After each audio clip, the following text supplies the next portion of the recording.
Calista, gardienne du rubis, au regard émeraude. Une femme de ton rang ne peut accepter cela. Une terrible réalité. Mon rang, cette famille, cette classe, ces pouvoirs. Comme j'aimerais parfois n'être personne, simplement un être qui pourrait respirer, sans ne devoir quoi que ce soit, à qui que ce soit. Juste vivre.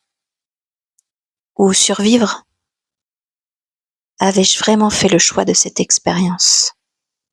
J'avais du mal à me souvenir, les choses me semblaient fastidieuses, complexes. Je savais que mon rôle était primordial, seulement la tâche devait perdurer intuitive. Au lieu de cela, je ressentais un carcan se construire autour de moi qui m'emprisonnait. Là était toute la question du choix. Devais-je mettre en place des stratégies pour maintenir l'ordre? Tout connaître de l'humain me laissait libre de planifier la meilleure conduite à entreprendre. Celle qu'on attendait de moi? Ou bien, au contraire, défier l'autorité de mes pairs et m'enfuir? Il est vrai que mon rang est parfois lourd à porter, mais oblige à certains privilèges assez confortables. Je pourrais m'en sortir seule, je le sais. J'ai cette magie en moi. Malheureusement, je me sens pieds et mains liés par cette habitude d'être cette femme de puissance. Je ressens et accompagne les énergies de vie et de mort.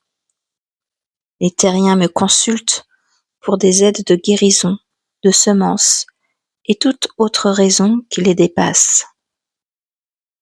Je suis à la fois puissance essentielle et prisonnière de ce pouvoir qui m'a élevée au rang de reine.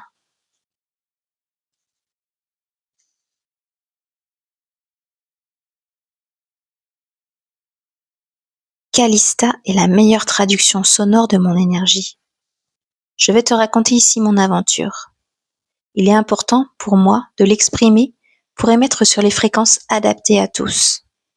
Si tu souhaites connaître mon histoire, c'est que tu t'interroges sur le sens de l'existence ou juste que tu aimes découvrir des contes hors du commun. Bien, installons-nous. Si tu le permets, je vais m'asseoir dans ce fauteuil que j'aime tant. Fais-en de même, mets-toi à l'aise, où bon te semble. J'ai traversé les âges pour écrire mon empreinte d'onde qui te connectera à l'alchimie des corps et de l'esprit. Mon récit peut paraître extraordinaire ou tout à fait commun selon ta propre expérience et la couleur du regard que tu portes à la vie. J'apprécie cet instant que nous allons partager. Je suis installée confortablement sur mon fauteuil rouge très moelleux avec un mug de tisane citron-gingembre à la main. Voici comment commence cette histoire. Je peux dire que j'ai aujourd'hui plusieurs millénaires d'existence, si on se réfère au temps que l'on a l'habitude d'exprimer.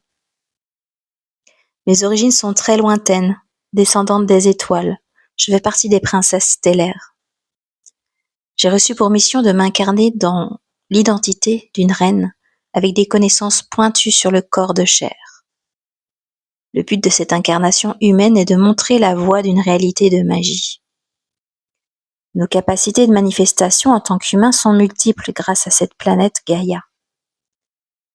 J'ai reçu un enseignement en physiologie par mes aînés qui ont étudié la matière physique présente sur Terre.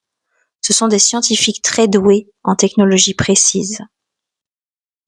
Nous sommes tous en partenariat avec Gaïa, essence de cette jeune planète, la Terre.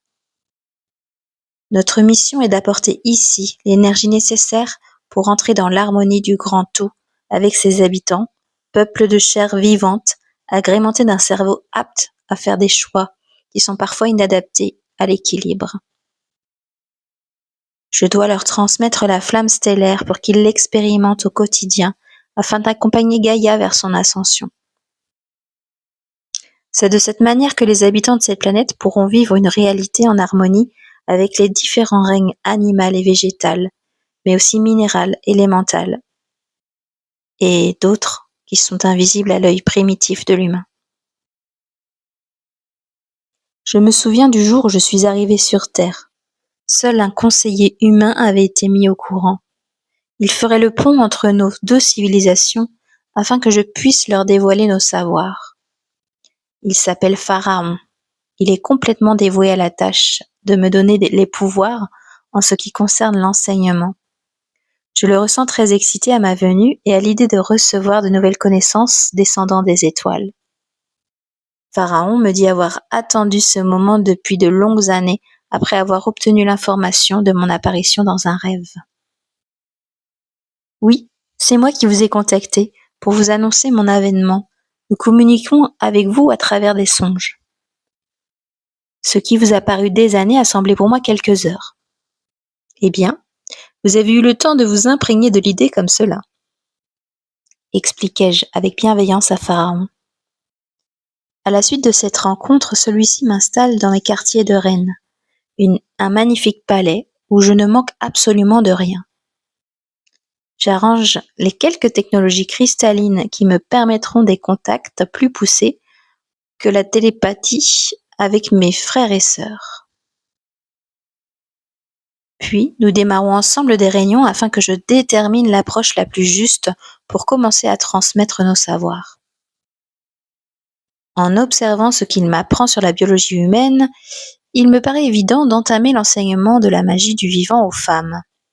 Elles ont le corps adapté aux transmutations énergétiques et selon les deux types extérieurs, masculin et féminin, il semble logique que l'alchimie se fasse par la conscience complète du principe féminin pour enfin accueillir le principe masculin qui enclenchera la manifestation matière.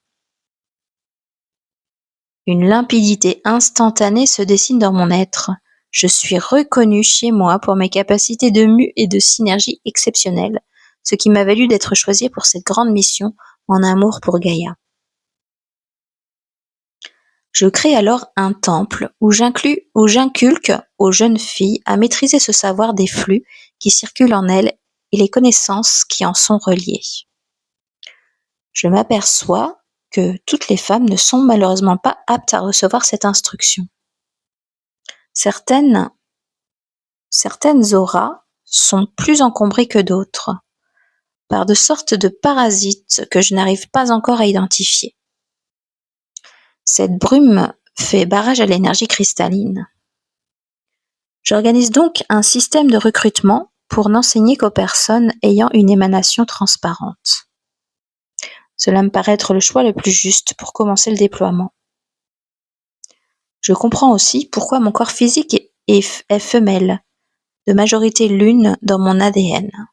La majorité lune est une puissance qui nous permet de ressentir de manière exacerbée toute la vie qui circule en nous, mais aussi autour de nous. Cette puissance se décline en plusieurs étapes qui font nos cycles.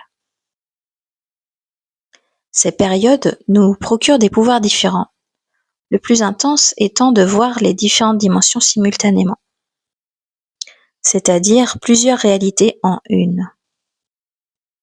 Maîtriser ce pouvoir permet de choisir sur quelle réalité évoluer. Nous possédons aussi la grande capacité à ressentir au-delà de notre corps physique, de manière très précise, en nous connectant au vivant autour de nous.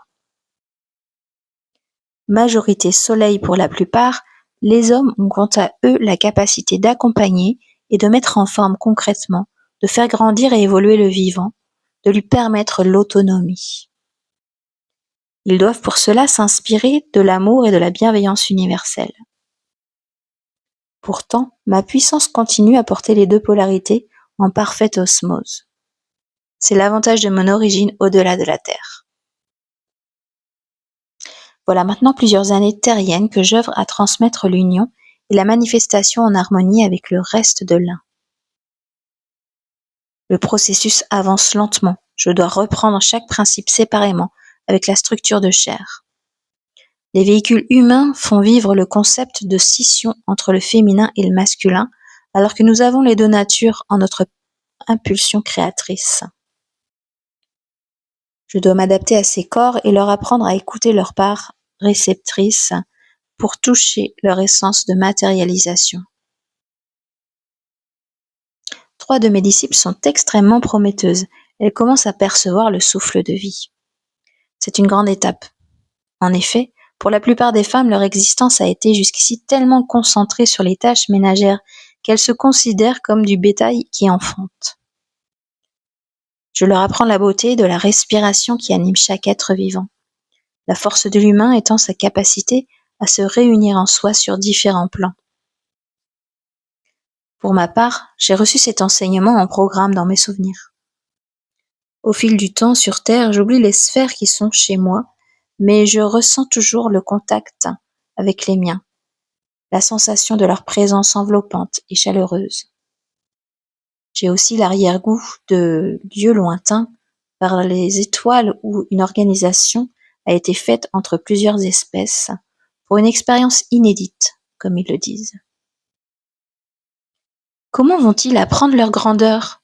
Comment vont-ils découvrir la force de l'amour?